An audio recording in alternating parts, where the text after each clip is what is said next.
Alright, jumping right in here, the video title says it all. Some people might view it as hyperbole, but it's not. And today I want to talk about how Twitch is titanicking itself on the iceberg of Hassan Piker in one of the most spectacular displays of brain dead decision making that I've probably ever seen in the world of streaming.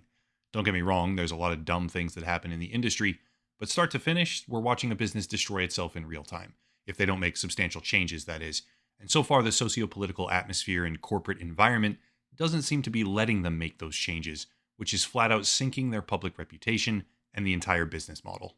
I'm not going to go down the rabbit hole of showcasing all the individual clips and naming all the streamers involved because it's a cesspool. There's a website that recently popped up called danclancysucks.com, which has a hefty number of clips archived on it for those that want to look. But for the sake of summary, I'm just going to do a broad strokes outline for the type of things that have been said so people can understand what the political atmosphere on Twitch has now become. Just for clarity, since I already said his name, the epicenter of this problem is a streamer named Hassan Piker, and most of the other people involved are in his direct orbit. Moderators, fans, friends, etc. These people are positioned on the extreme left of the political discourse spectrum, but the term horseshoe theory has probably never been more true in the world of streaming, because this radical sect of the extreme left genuinely harbors anti-Semitic beliefs, loosely disguising those beliefs by simply replacing a couple of key terms and phrases in their everyday dialogue. Again, without fully going down the rabbit hole, instead of Jew, they say Zionist, except the term is now indistinguishable because of their blanket usage. When advocating against Israel in general, they often qualify their calls to violence or extremist rhetoric as being only against the IDF, the Israeli Defense Force, but IDF service is mandatory in Israel, and all citizens above the age of 18 serve for at least 2 years, with rare exception.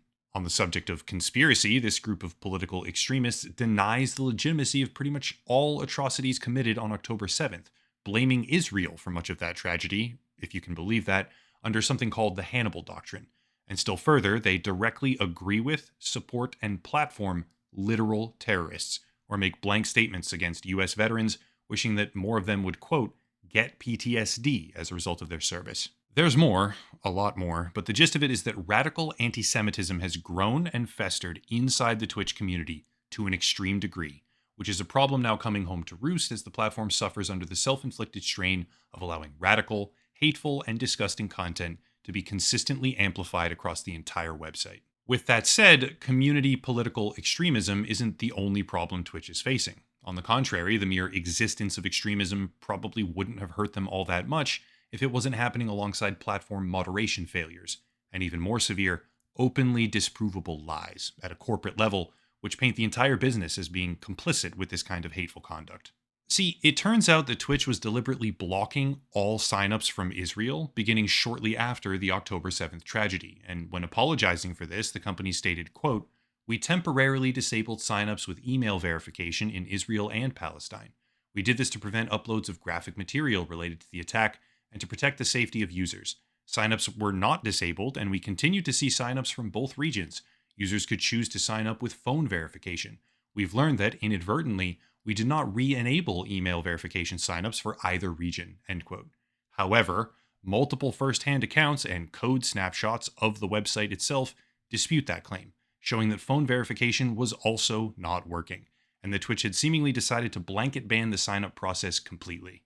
Keep in mind, none of this is happening in a vacuum. Twitch has been widely criticized for years over unfair, highly biased moderation efforts, where some streamers will be selectively banned while others receive no punishment whatsoever for equal or substantially worse infractions. The terms of service has been unevenly enforced, categorically, and the wider community has no actual indication of how they should act, beyond a general sentiment that left-leaning political extremism is totally okay, and anything right of center is at risk. And whether or not that impression is actually true doesn't really matter, because that's what people think, and that's what their actions have been clearly showing. Here's the thing. Being a biased platform doesn't mean your business has to fail, but Twitch is in a uniquely bad position here because they don't have content moderation systems at scale. The best comparison here is probably YouTube, well, obviously YouTube, which experienced an adpocalypse a number of years ago, actually multiple adpocalypses spread across a number of years, but in response, YouTube built out an entire system where they can selectively classify content to different categories, such as ad safe, limited advertising, or even demonetized. That system sucks in a lot of different ways, and you're not going to catch me praising it, but its rudimentary purpose is at the very least functional, because it allows content to exist on the website that is shocking or provocative or unsafe for brands, with air quotes there, without destroying the collective advertising potential of the entire platform. Let me explain a little bit better here. YouTube, through Google, allows pretty much anyone to advertise on their platform. $100, $1,000, $1,000,000, doesn't matter, because you can just sign up and use their advertising portal to run campaigns and just give your own stuff, fill out the information, click, run, done. This has a variety of problems associated, like scammers and fraudsters running tens of thousands of ads across the platform, which I've covered extensively in the past. Shout out to Guardio, by the way, for protecting Chrome users from all of that phishing and malware website trash. And I directly contribute to their threat database myself, so I recommend it to viewers wholeheartedly. I'll have a link down below to their service. But anyway, despite being an imperfect system, YouTube and Google's advertising pipeline, combined with their ability to let advertisers choose where their content will be shown, makes it so that the website can realistically have everything from kid-friendly nursery rhymes to certain political extremism without threatening the entire advertiser ecosystem. Yeah, Twitch doesn't have that. It has none of that, actually. In order for people to advertise on Twitch through Amazon, they need a direct relationship with the company and a massive initial ad spend to even qualify. Twitch advertising doesn't come from regular businesses and everyday people. It comes from large clients who run huge amounts of money through the platform, and all of those ads show up on every single valid stream. This is a problem because when a small subset of the creator community goes down this kind of extremist rabbit hole, brands are now having their ads shown alongside literal terrorist amplification, which is a completely unappealing prospect for them. And to make it all worse, the broader community on Twitch is acutely aware of this and now weaponizing it against them. There are multiple very large-scale communities who have now explicitly begun calling for advertisers to be contacted. And this is where I myself get a little bit mixed on the issue, because that's a pretty scary thing to see happen as a creator. As a side story here, I've had that happen to me before, where a journalist spent like 6 months going around emailing advertisers and trying to get me and a few other creators as well demonetized. So regardless of who I see targeted by this, the idea of going after sponsors and ads, in my opinion, is a little bit dicey. However, my personal feelings are somewhat irrelevant on this because one side of the political spectrum has been using this tactic relentlessly for years, and now the same thing is happening right back at them through Twitch. Make no mistake, this is an apocalyptic situation for Twitch as a platform because they have unevenly enforced their moderation terms for the past, decade, leading to a lack of community respect for them as a company. More recently, they have allowed left-wing extremism to fester and grow with no pushback whatsoever, leading to a wave of indefensible or inexcusable statements across the website. And now, those statements are being shown to advertisers by opposing communities, leaving Twitch in a situation that can't be solved by anything other than very heavy-handed enforcement of their own terms, which they have been deliberately ignoring and not doing for years. Stuff is already happening behind the scenes, by the way. I'm not in the know on this per se, but there's pretty reputable creators discussing it who are actually being contacted by people at Twitch or Amazon. And the general sentiment that I've been seeing creep forward right now is that the advertisers are basically in shock, like open shock at how bad the association can be for them, as well as what kind of content their products can be shown against, leading to a massive retraction in potential business for Twitch as a platform, which is, I don't know, a couple weeks, maybe a month or two away from hitting full force. My timeline could be wrong easily, but this issue isn't going anywhere, and the problems facing Twitch as a result of extremists in their broadcaster community are only ever getting worse. It's kind of hard to really communicate the gravity of the situation to people who don't really frequent the website, but the level of extremism, if applied to any other group in the entire world, would be jaw-dropping levels of reaction immediately. If the statements being made by certain Twitch broadcasters were tweaked ever so slightly and applied to quite literally any other racial or ethnic group on the planet, they would all be deplatformed instantly.